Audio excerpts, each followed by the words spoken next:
नमस्कार सभी छात्र छात्राओं को नमस्कार। और आज हम बीए सेकेंड ईयर हिंदी साहित्य के प्रथम प्रश्न पत्र के अंतर्गत काव्य गुणों का नियमित अध्ययन जारी रख रहे हैं।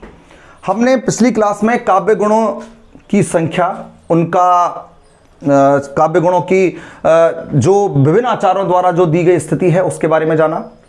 काव्य गुण होते क्या हैं, काव्य गुण के आचार्य कौन से हैं, इसके बारे में हमने पिछले वीडियो में हमने अध्ययन किया है। अब हम आगे बढ़ते हुए काव्य गुणों के जो भेद हैं, जो सर्वमान्य रूप से कितने माने गए हैं, 3 माने गए हैं।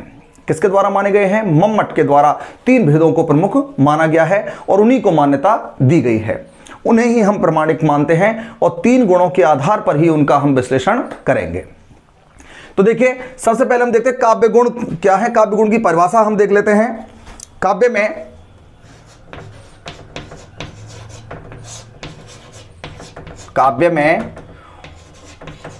ओज, प्रवाह और चमत्कार उत्पन्न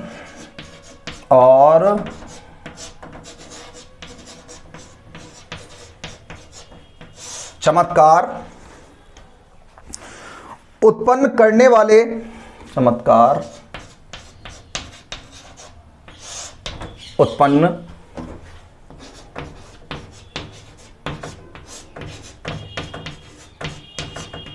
उत्पन्न करने वाले कारकों को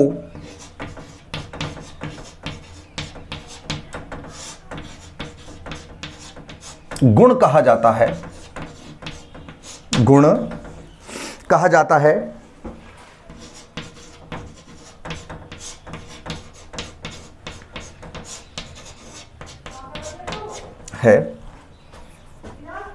गुण काव्य की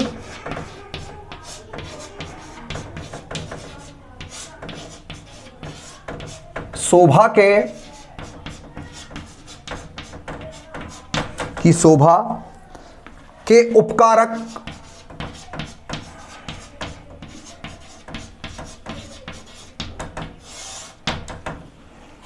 धर्म माने गए हैं।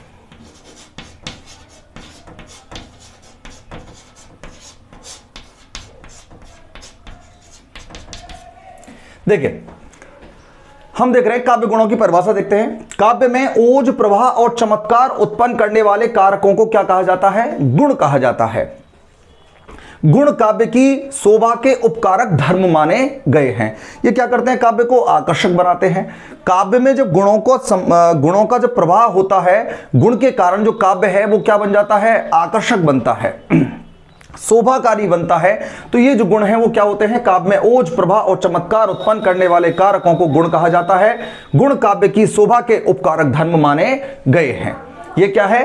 काव्य गुण के बारे में है, काव्य गुण की परिभाषा है। अब हम काव्य गुणों के भेदों को स्पष्ट करते हुए आगे की ओर बढ़ते हैं कि काव्य गुण कितने प्रकार के माने गए हैं। गुण 3 माने गए हैं।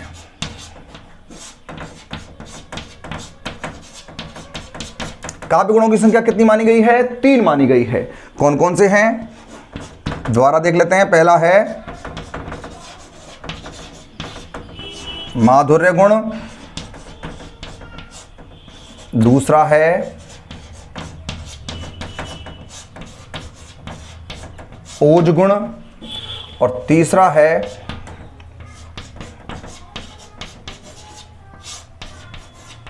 प्रसाद गुण। तो गुण कितने माने गए हैं? 3 माने गए हैं। विविध विद्वानों द्वारा अलग अलग गुणों की संख्या दी गई है, लेकिन सर्वमान्य रूप से कितने गुणों को माना गया है? 3 गुणों को ही प्रमुख माना गया है। तो सबसे पहला कौन सा है? माधुर्य गुण है, फिर ओज गुण है और फिर प्रसाद गुण है। आज हम अब इन माधुर्य गुण की परिभाषा और इसके उदाहरण के बारे में चर्चा करेंगे। ओज गुण किसे कहते हैं और प्रसाद गुण किसे कहते हैं, इनके बारे में हमें अब अध्ययन आरंभ करना है। तो सबसे पहले परिभाषा को देख लीजिए एक बार और। परिभाषा क्या होती है काव्य गुण की, इसको आप लिख सकते हैं।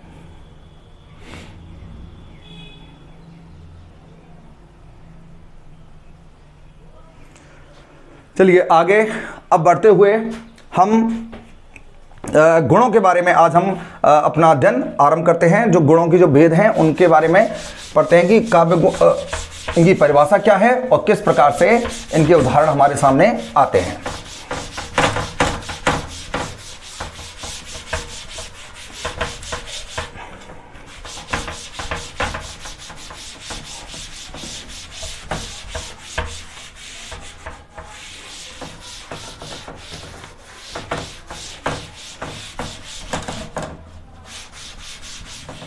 देखिए, सबसे पहले है माधुर्य गुण।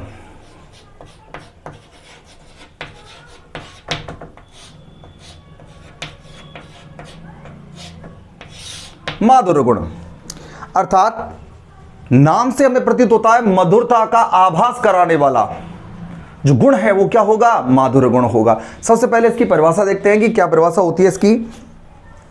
किसे कहते हैं माधुर्य गुण? सरस,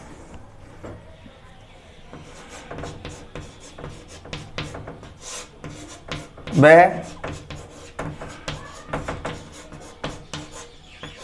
सुकुमार शैली में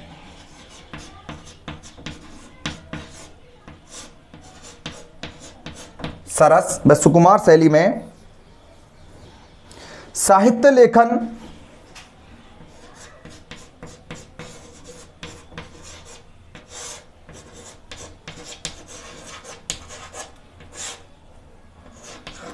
लेखन जब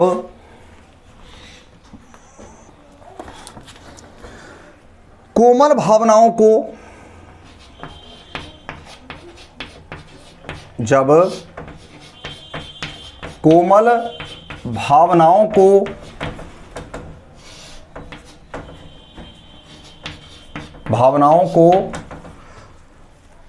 अभिव्यक्त करता है, कोमल भावनाओं को अभिव्यक्त करता है,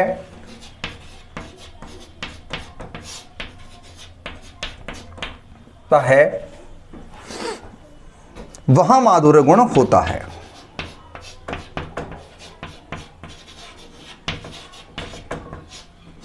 माधुर्य गुण होता है, करता है, वहां माधुर्य गुण होता है। देखिए क्या लिखा है हमने?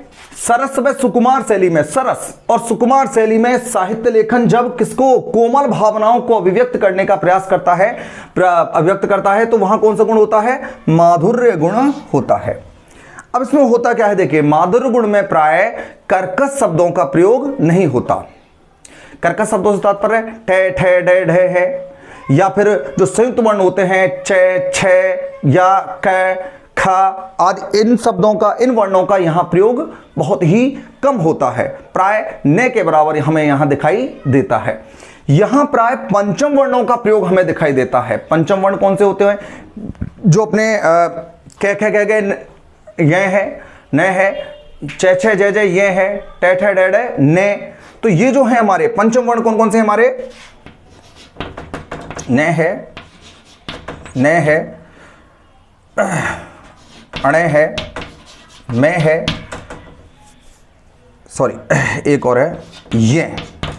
तो ये ने मैं, ये जो हैं इनका प्रयोग हमें यहां ज्यादा दिखाई देता है। जो पंचम वर्ण है वो हमें माधुर्य गुण में ज्यादा दिखाई देते हैं, उनका प्रयोग प्राय माधुर्य गुण में अधिकता से होता है।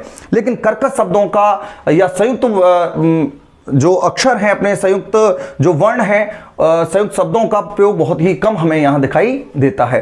तो हमें क्या करना है? इसकी परिभाषा देखते हैं किस प्रकार से इसकी परिभाषा आती है। पंचम वर्ण है, ये पंचम वर्णों का हमें यहां प्रयोग दिखाई देता है। तो देखते हैं इसकी परिभाषा क्या होगी। पल्लव के डाल हिंडोले, के डाल हिंडोले,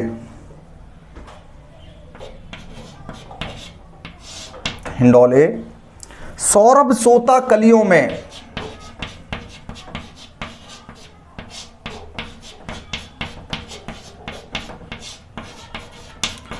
सौरभ सोता कलियों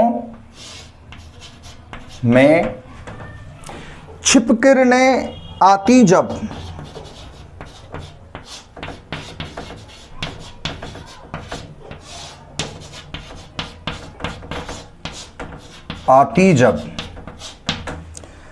मधु की सींची गलियों में, मधु की सींची गलियों में,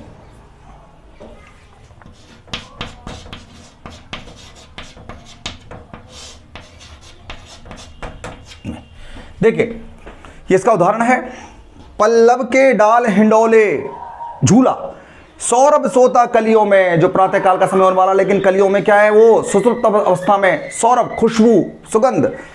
छिपकिरने आती जब मधु की सींची गलियों में, जो सूरज की जब किरणें आती हैं तो मधु से, शहद से जो सींची हुई जो गलियां हैं, जो उनमें जब सूर्य की किरण का पहला किरण जब आती है तो क्या होता है, जो कली खिलती है और उनमें सोया हुआ जो सौरभ, जो सुगंध है, वो चारों ओर बिखर जाती है। तो यहां कौन सा गुण हमें दिखाई देता है, माधुर्य गुण है। हम देखते हैं प्राय यहां हमें पंचम वर्ण प्रयोग मिलता है और कर्कश शब्दों का प्रयोग बहुत ही कम हमें यहां प्रयोग में देखने को मिलता है। इसका प्रयोग कहां कहां होता है, श्रृंगार, करुण,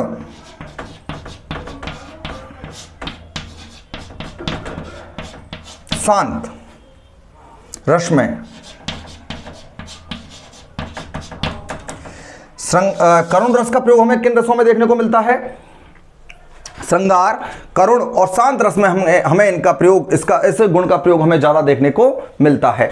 तो हम कह सकते हैं कि हमने आज पहला गुण कौन सा किया है, माधुर्य गुण किया है, जिसमें माधुर्य गुण का जो परिभाषा वो किस प्रकार की होती है, सरस व सुकुमार शैली में साहित्य लेखन जब कोमल भावनाओं को अभिव्यक्त करता है तो वहां माधुर्य गुण होता है। यहां कौन से वर्णों का प्रयोग होता है, यहां पंचम वर्णों का प्रयोग ज्यादा हमें देखने को मिलता है। जो कर्कश शब्द वाले हैं या ओज प्रवाह करने वाले जो शब्द हैं, वर्ण हैं, उनका प्रयोग यहां बहुत ही कम हमें दिखाई देता है। तो इसकी परिभाषा, इसका उदाहरण है, पल्लव के डाल हिंडोले, सौरभ सोता कलियों में, छिपकिरने आती जब मधु की सींची गलियों में। कौन कौन से रस में इसका प्रयोग ज्यादा देखने को मिलता है, श्रृंगार, करुण और शांत रस में इसकी अभिव्यक्ति हमें ज्यादा देखने को मिलती है।